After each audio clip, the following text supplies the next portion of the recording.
Assalamualaikum warahmatullahi wabarakatuh. Bismillah, alhamdulillah, alhamdulillahirabbil alamin. Wassalatu wassalamu ala sayyidina Muhammadin afdhali khalqil warah wa ala alihi ahli sidqi wal kamal.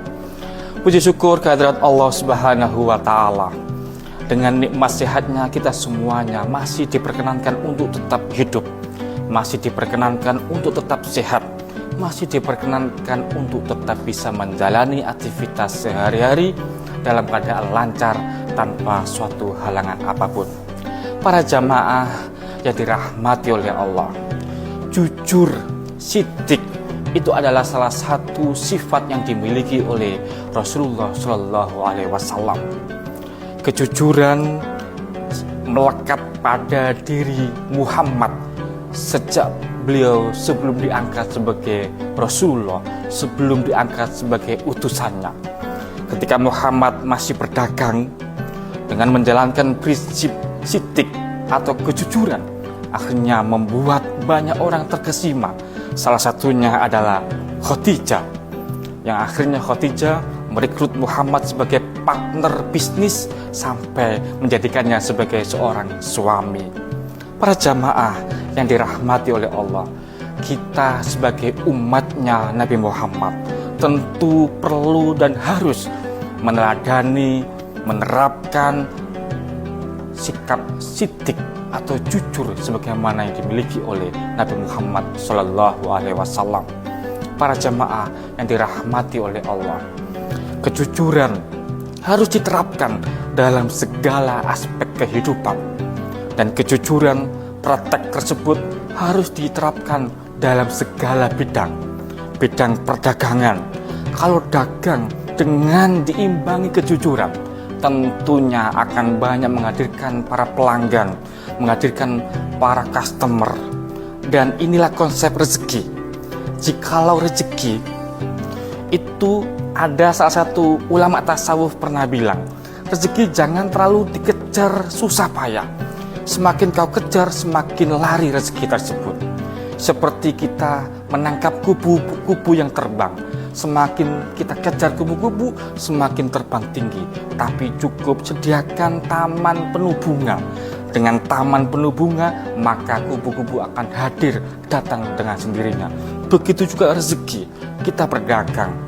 Kita kalau berdagang dengan jujur, maka rezeki itu tanpa kita kejar, dia akan datang sendiri melalui para pelanggan dan para customer. Para jamaah yang dirahmati oleh Allah, itulah bentuk kejujuran dalam berbisnis atau dagang sangat perlu. Yang kedua, kejujuran dalam bentuk perpolitikan itu sangat perlu. Dengan berpolitik kejujuran, maka akan menjaga kepercayaan konstituennya, maka amanah jabatannya akan selalu eksis. Tapi rasanya kalau berpolitik dengan kejujuran agak sulit.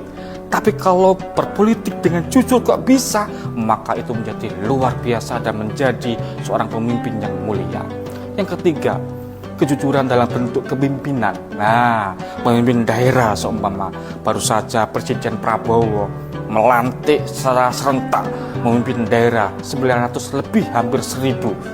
Memimpin daerah kalau mau menerapkan kejujuran dalam memimpinnya, maka dia akan diangkat derajatnya menjadi mulia di mata Allah dan di mata manusia. Lah, pemimpin yang jujur tinggal berani nggak berkata jujur, berani nggak berkata benar. Tapi sebaliknya, kalau pemimpin yang tidak jujur, tidak berkata benar, jangankan di mata Allah, di mata manusia pun dia tidak akan pernah dipercaya oleh masyarakatnya. Kejujuran dalam segala aspek, kejujuran menjadi sangat penting. Buktinya apa? Buktinya Allah memerintahkan berkata jujur. Siapa berani jujur, siapa berani berkata benar, langsung akan dibalas oleh Allah. Sebagaimana Allah nanti kalau tidak salah, liyajziyallahu shodiqin bisidqihim wa yu'adzibul munafikin. Agar Allah membalas apa yang dibalas, yaitu perkataan yang jujur, perkataan yang benar. Sebaliknya, wa yu'adzibul munafikin, akan disiksa, akan diadab bagi mereka yang munafik. Para jamaah yang dimuliakan oleh Allah, jujur itu menjadi sangatlah penting. Orang yang sekali bohong, tentu dia akan berpotensi akan bohong lagi untuk menutupi kebohongan yang pertama. Maka dari itu, para jamaah yang dirahmati oleh Allah, di sisa kehidupan kita, mudah-mudahan kita semuanya mampu untuk berkata jujur dan mampu berkata benar demi kebaikan kita semuanya. Kita berani jujur dan berkata benar, akan diangkat oleh Allah derajatnya dan mulia di mata manusia. Kita sering berbohong, maka kita tidak ada artinya di mata Allah dan di mata manusia. Mudah-mudahan bermanfaat. Hadanallah wa iyyakum ajmain.